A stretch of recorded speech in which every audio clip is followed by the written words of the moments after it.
kick off our webinar right now, and maybe one of the others will join later, but that's fine.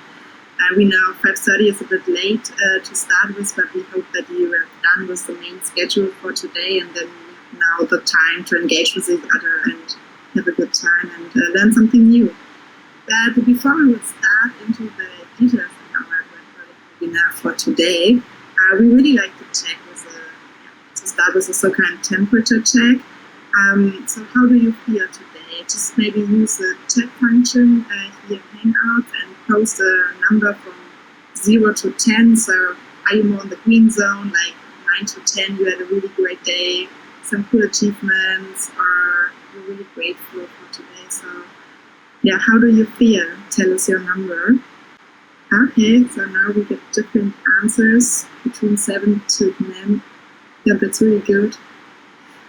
Positive vibes, but it's also fine if sometimes it's not a good day or nothing happens, so that's fine as well, but just to get an idea. And different numbers, some on the 6 levels are, So we try to level you up in the next hour with our energy, with positive vibes, and also something new to learn, also have to increase our mood from time to time. So I see a lot of names I heard before because we as Amaze Growth, we work with different agencies and startups, and we love to have all of you in our community. But for all of you who have not known Amaze Growth before, that's totally fine. We are a startup. We try our very best to address a lot of companies to help grow. And so what we are focusing on is to empower the people behind the numbers. So this is like our special sauce. We are doing things. And by empowering the companies, we are focusing on 6 different pillars. And for today, we are focusing on the yellow pillar, so the growth marketing part. So Julia and me, we are the product leads here at Amaze Growth for brand building and marketing stuff. That's why we're doing the facilitation with you. And just a quick introduction from my side. So I'm Josie. I'm in online marketing team since I think about the last 10 years. And my last step was at an agency as well. So I worked as a managing partner for the company in Germany. And now I'm happy here at Amaze Growth to spread all my experience I have so far to mix it with all our skill set. And maybe now I will give over the ball to Julia, and you can tell us a little bit more about yourself. Yes, thank you very much. I'm Julia. I work as a consultant at Amaze Growth, and as Josie already mentioned, both of us we work also close in the marketing and the branding area, which is we be your hosts for today. And I'm really looking forward to giving you some insights into the big world of marketing, or brand building more specifically. And that much from my side. And now I'd like to hand over again to Josie. Thank you. Yeah, and so today's session we really like to have it interactive, so you can all the time unmute yourself, ask questions, you can use the chat, or we will have a lot of mentees here during our session to have a really high engagement rate that we can all get different perspectives here from the network and to learn and grow together. And what you will take out from today's session, I know you all guys know that brand building is important, that's why you're here, right? That sometimes we need to have like a kind of reminder, I have to focus on that thing, of course it is important. Another thing, maybe Julia, you can go to the next slide, is that we are focusing on a really smart framework for doing brand building. Because we know that there are a lot of templates, frameworks, and studies out there, and that all the people from the marketing and brand department know different things, have done different things, but I think the most struggle is to spread these ideas and the idea from you, from your company as a brand, into the other units, that we can make sure that from every touch point the customer journey is really fluently, and that we have the same language at each step. Therefore we have this easy framework figured out. We will show it to you today, and we will also have some lessons learned from our last workshops and projects we did with that tool that we will show you as well. So you will get a lot of perspective from the courses for today. So how does it sound? Okay, so then let's kick off, and maybe it's interesting to get different perspectives here on that theme of brand building. Therefore, we prepared a Menti, so please use your smartphone and just scan the QR code. And Julia will also post a link here in the chat. You can use that either to answer the question, what's brand building for you? So we are getting the first answers. Definitely part of brand building is to define brand identity, and that helps also, creating the identity is nearly the same answer. Of course, the look and feel from a brand. So what do you see as a customer, as a B2C or B2B customer? And if we remember a brand and we know a brand, that helps definitely to build trust. Really good and different answers at that point. And if we have a look and do the recap, okay, why is brand building so important for us? I think it's important that we all have in mind that brand building is more than the look and the logo of a brand, so that there's more things behind that we can achieve the different goals with brand building. So, for example, when it comes to brand building, we want to build trust, like you guys said, and this helps us to create loyal customers, to improve the advertising, the outcomes from our campaigns, and also what's really important at the time right now, we need good employees, we need to retain them, to hire new employees, and also to define a really good employer brand. And by doing this, to understand why is brand building so necessary and how we structure it from our point of view, we have built up like a metaphor at that point. So it's a tree you can see here, and I think this helps to explain other people what brand building is and what are the parts of brand building. So if we go down to the bottom, we see the roots, and this is like the anchor for the beginning when it comes to brand building. So it's about the vision from the company, the mission, the values, why, the positioning, and this is like long lasting, and we don't change it every year or something like that, because these are our roots. So after that, when we go higher up in the tree, we see different growth drivers. These are like our fruitful branches, and we need to find out, so what are our really good customers and customer segments which are really performing good, why we are relevant, or how we can be more relevant. We can test that and try that out, and this also changes from time to time. And like the really nice and colorful and blossom part, this is like what we are doing and what the tree is doing outside in the nature to attract customers, to attract the bees, for example. And this is what we are doing with our campaigns, with the visual identity, with the brand communication part. And this is like not long lasting. We can change it from time to time, that's fine, but make sure that the roots, that they are stable for a longer time, that the why and the vision from your company works with your brand approach. And I know we all like numbers, and sometimes it's easy for us to have the recap and the reminder as well. So why is brand building so important for us? We all know that 95% of our decisions we make day by day are in our unconsciousness, and that's why we need to figure out how we can trigger that point in people in their brains. And therefore brand building is helpful. So now we have all the reminders like here in our head again, and now I think it's interesting to find out with Julia, so how is the framework working to do this efficiency, to help to create a really unique brand. And I'm happy to give the ball over to Julia. Thank you, Josie, for the introduction. Then I would say we're now going to take a closer look at how we can emotionalize our brand so that our customers also are able to build up a personal relationship with our brand.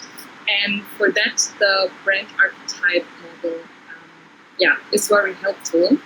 So before we start, it would be interesting to see if you guys have already had experience with the brand archetypes, if you used it already in your daily work. And therefore we have another mentee. Please scan again the QR code, and then it would be interesting for me to see if you're aware of the model or not. So we have already the first answers coming in.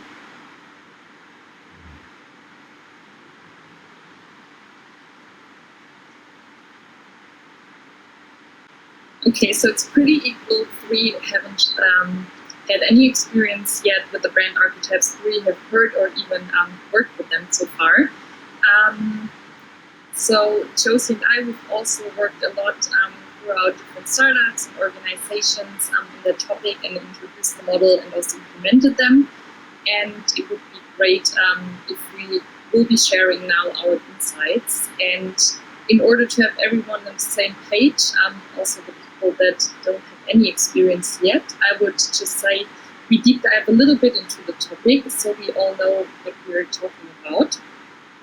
And so what is the one main thing if we talk about the brand archetype? So when there's like one sentence you want to keep in mind in order to share it with other people, what you heard and learned today.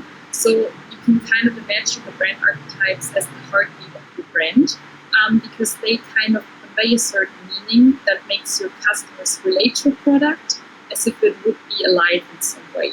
So you could say that it's sort of a personification of your brand. And as Josie just showed on the tree, or our brand tree, the brand archetypes are kind of anchored into the roots. So therefore they should remain consistent over the time because they do represent the value and also the motivation of the company. So the brand archetypes do sound like a nice thing again, but they should definitely not be underestimated because they also can relate to your business goal. And why are they relevant to our business goal? So we all try to, or we probably all ask ourselves, how can we separate or differentiate ourselves from the big oversaturated market, and the brand archetypes can therefore be the solution because they help you definitely differentiate from your competitors, and they also really tap into your customer's desire in order to really establish a meaningful relationship, which should be the ultimate goal, to have these long-lasting customers that really have the relationship to your brand. And here you can see the classic model in the circle. There are 12 different brand archetypes. They were first developed by a psychologist called Carl Jung, and later on it was converted into the business context. And each of these archetypes really attribute different characteristics, and you can also assign different companies based on these characteristics to these archetypes. And within each of the archetypes, there's just a wide range of behaviors, but they can be assigned on the 4 main human drivers. So on the one side, we have belonging versus the independent part. So people really try to be liked by others, by groups, but then on the other hand, they also really like to go their own way and stay individual. And then the other would be the stability, but also being risky. So people do tend to be safe and stable, but at the same way, they're also driven by the desire for mastery. And so that you can understand the individual brand archetypes a little better, I would now say a few short words about each one of the brand archetypes.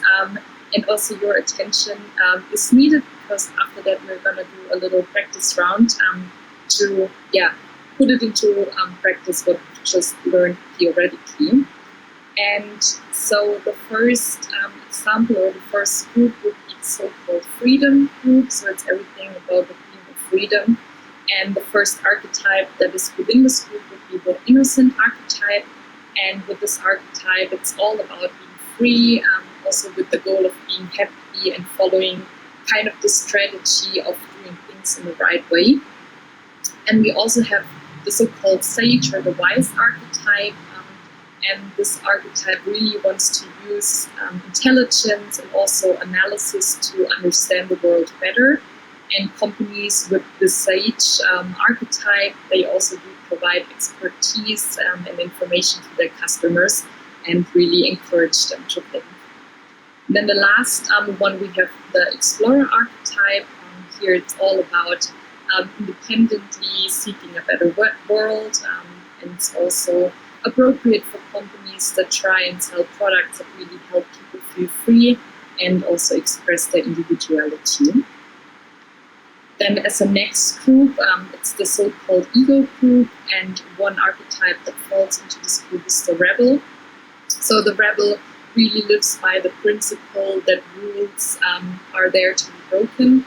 So companies fit here, for example, if they really stand for something revolutionary, or if their product or service really helps to preserve any kind of values that are threatened. And then we also have the magician in this group. Here it's all about making dreams come true, and this magician archetype is really suitable for a brand when the product or the service is transformative, and the implicit promise really is to transform the customer in a certain way.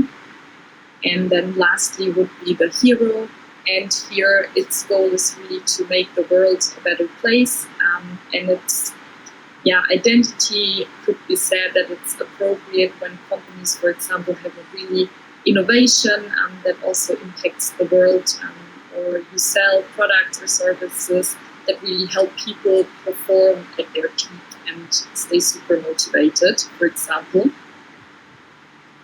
Then the next, the next component of the four would be the social component. Here we have, for example, the so-called lover archetype. It's great for brands that really promote beauty and communication, and also try and help people find love or friendship.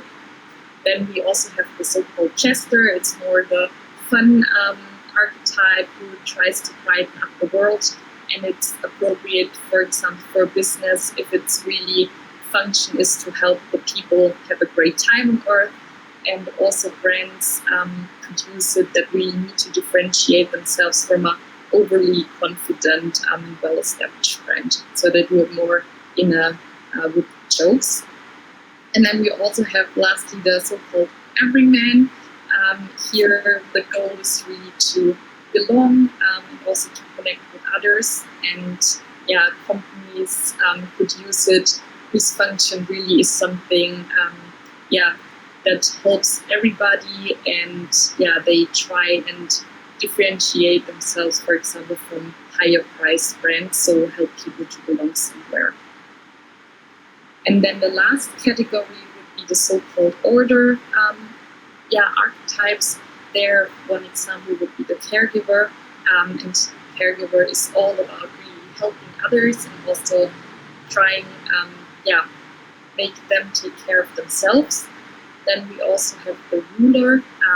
Here, this archetype would be suitable, for example, if a product of a company really helps to be better organized, or through which they can expand their power in a certain way. And then we also have the creator, and there it's all about expressing oneself and also creating something of a lasting value. And it's suitable, for example, when the company offers choices and options to the customers and really helps to promote this kind of innovation. And here again, we've listed all these 12 brand archetypes with some company examples. So we all know Pampers, for example. There it's all about safety, care, this helpfulness, and therefore it's suited as this innocent archetype. Or on the other hand, we have Google, for example, where it's all about this being trustworthy and intelligent friend. So if we have a question, we know we can go to Google and get the answer we are looking for. What is really important to understand that if you decide to use these brand archetypes within your company, that you really make sure that you should not use more than 2 brand archetypes. Mostly focus on one, which would be your main archetype, and then you can have a second one as your sub-archetype.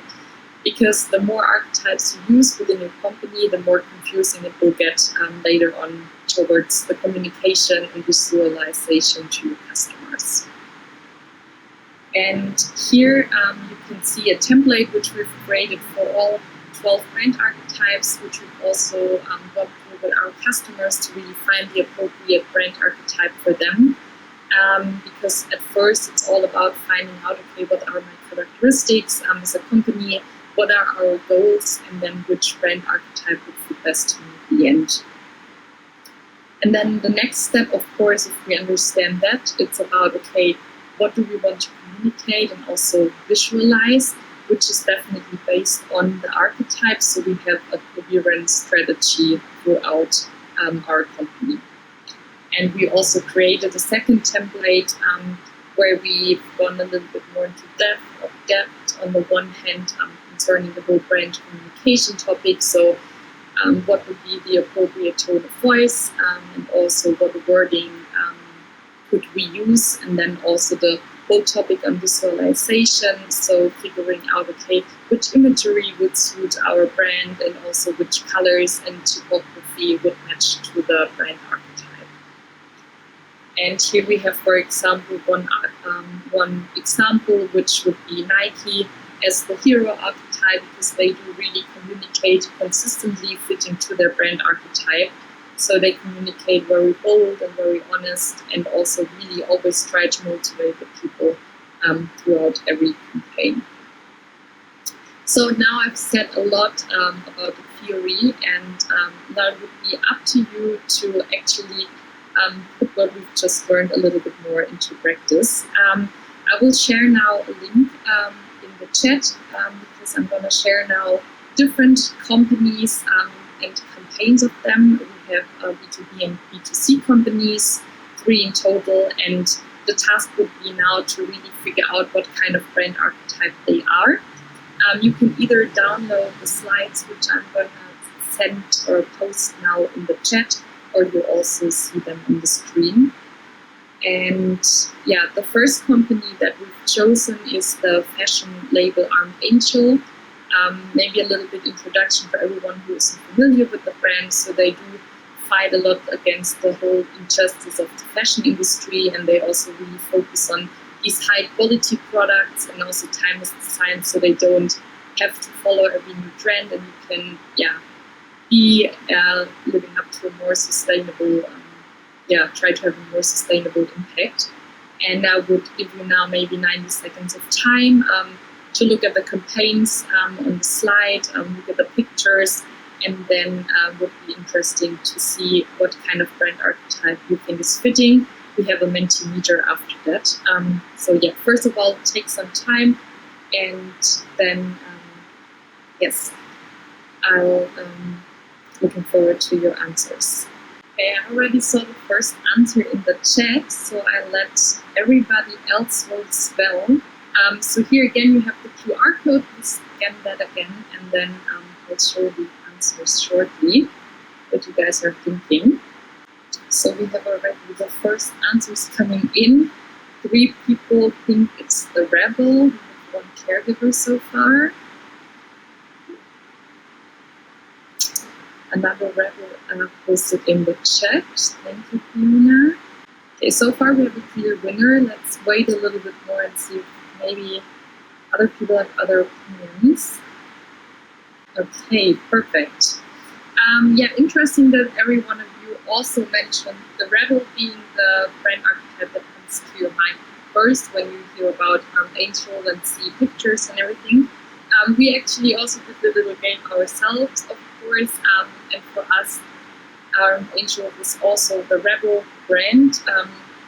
Certain reasons why we also think it is the Rebel brand. For example, they do really use this direct and also the honest wording, and they do have a certain rebellious behavior because they do dare to really question big powers, for example, the fashion industry, also the government, which we think is a brave thing, therefore being the Rebel. Also, they do try and want to challenge the status quo within the fashion industry or generally sustainable topics. And we also think it has a little bit of the hero touch within, so maybe as a sub-archetype possibly, because they do try and make a positive or leave a positive mark in the world with their business strategy and vision. So yeah, great first round. We do now have a second little company prepared for you.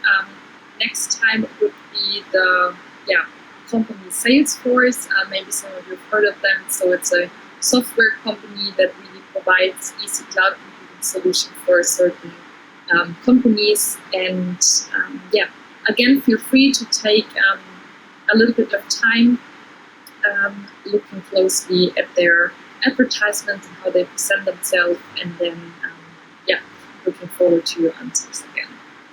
Okay, so here again the next QR code for you to scan, and please let us know your answers. Okay, we have already the first answers coming in. So here we have so far 3 archetypes representing number 4. So it seems like it's a little bit more difficult than the previous example. So we have one person saying sage, everyman, caregiver, ruler, we have the magician. Let's wait, we have one more everyman. So pretty equal between these 5. Okay, one more hero in the chat. So we have a lot of archetypes represented for this example. We've also of course, we're talking internally about what we think would be a suitable archetype. We've also, for ourselves, thought about the magician as the main archetype, because they do kind of help the companies change the status quo in a more magical way. Because, for example, the creation of these reportings that you can use within your company are super magically easy to use when you have the software within your company. Also, their use of inspiring and honest communication makes it a little bit for the magician archetype for ourselves, and you can also see it reflected in their imagery. And we also thought a little bit about the jester and the innocent, which were also mentioned by you guys, because the way they represent themselves visually, so they work a little bit with jokes, also their unique tone of voice, their colorful imagery, using all these animals, can be a little bit touch of the jester and the innocent. Funny because we also had the webinar with in German just before this, and everyone was also a often used response regarding the Salesforce company. And I think it's also matching because Salesforce is an easy tool, so everyone can use it, and that's what they are striving for as well. So definitely could be a matching archetype as well. So perfect. Then I would say we do one more example because we before we go on, and then the next example we have prepared for you would be Holzkan. It's a German jewelry brand. They mostly produce watches, and they focus a lot on the love for nature.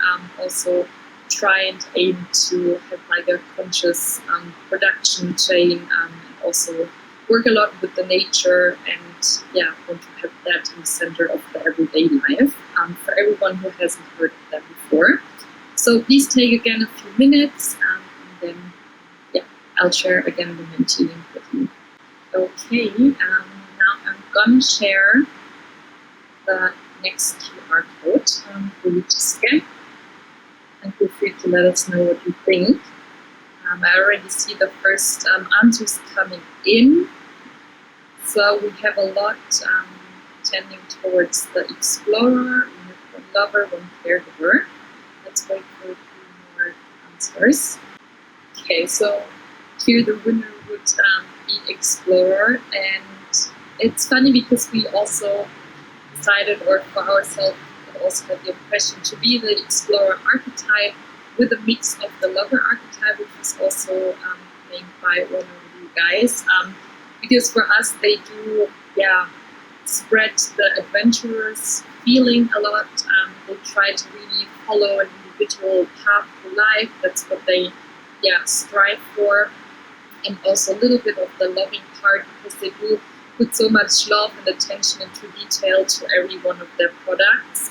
It's always handcrafted and also really seeing the passion and also the joy they're going through with life. And yeah, so as you guys see now, it can be quite challenging to really try and focus on one of the brand archetypes, because sometimes you can really decide which one. But if you are a brand, and you can really try and focus to have everything from the visualization to the identity to the characteristics that you transport externally to your customers. So it will be a unique way, so the customers can really understand what you're striving for and what would be the most suitable brand archetype for yourself.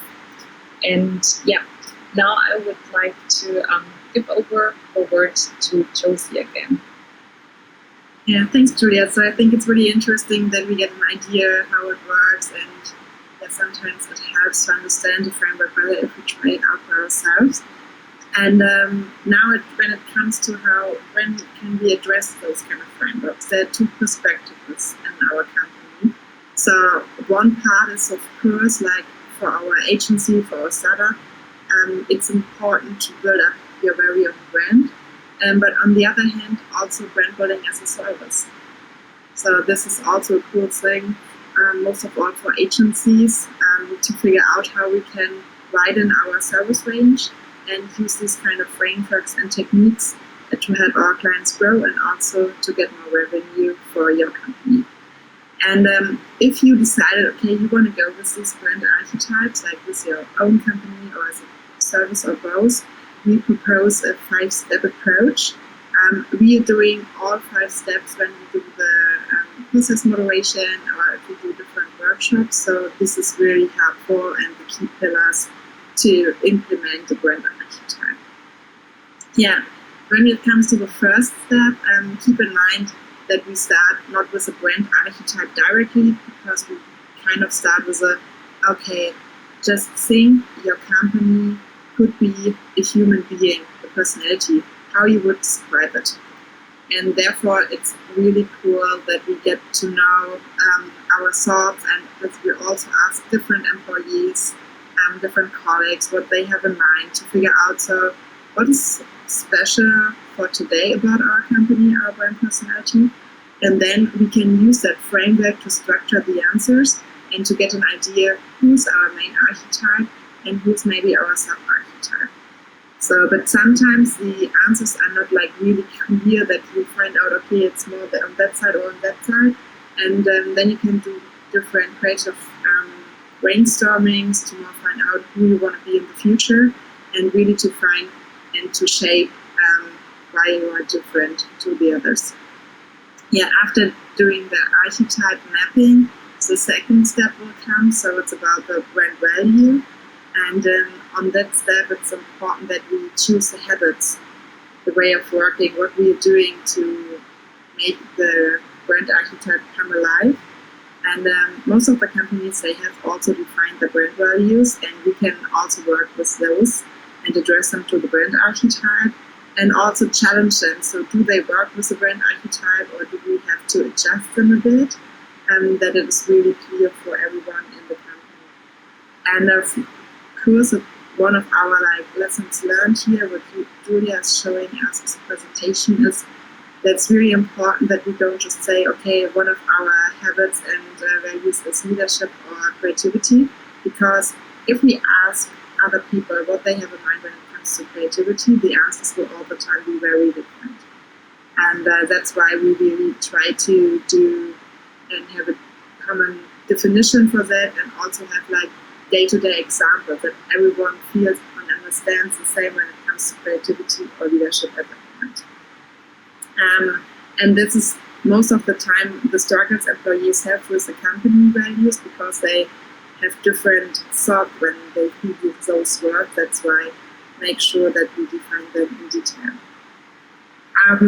Now when we look to the other target group, we have also our customers. So how we can put our promise in a really easy way. So what's our brand essence? What's our claim? And therefore it's helpful to use a lot of verbs, because we want to do something, or we want to empower our customer if they work with us or if they have our products to achieve something. So one example is here Nike to just do it. So if I buy Nike sports clothes, then I can just do sports. It's so easy because of that promise, and I believe it's all the advertising they're doing. And also with that, it comes to the next step. Adjust your brand communication when based on your brand archetype. As you remember with the tree we have shown you in the very beginning, so the roots, like that's more kind of our brand archetype, our positioning, so what's so special about us. But when it comes to the fruit and all the blossoms in the upper part, this is the brand communication part. So how we make this visible, what's so special about us, and therefore it's also important to look to the what and the how, because we have seen a lot of brand groups who are not really clear with what we want to tell our customers and how we're going to do that. And also it's really easy example that all the different touch points and other units know how to handle it and how to use it. That the identity is clear in every touch point the customer has with us and also the employees. And therefore helpful tools are important as well. So this is the last step, what we are doing in our brand archetype process. Not just create a nice look and feel, also to make it really addressable in the day-to-day business. With really easy templates, with some suggestions to different points, like when it comes to customer service or the first day from an employee in a company, how should that feel? How we make our brand archetype visible? And all these thoughts, which I let you lead you through when it comes to our very own company, we also can address it in our services with the other companies we're working with to have them to shape their brand personality. So now I think we have talked a lot about the idea behind it and how easy it is. We also work with it, and I mean, we just started 45 minutes ago, and you have done a lot of examples and have some best practice for the process. So I want to do a temperature check again, because now I want to feel how is your energy level with brand archetypes. So you can use the Menti again. What is your energy level applying this directly to your organization? So how do you feel right now? Okay, we got the first two answers. I'm really happy. So I think the energy level is really high when it comes to brand archetypes. So of course, I mean, it was just 45 minutes so far talking about brand archetypes. Do your research, learn more about those things. And some of you already said, okay, I want to start right now. Yeah, that's really cool to hear. And to give you all the different perspectives and informations you need, I want to go over this Q&A because we have just a minute left. And so if you have any questions, feel free to ask.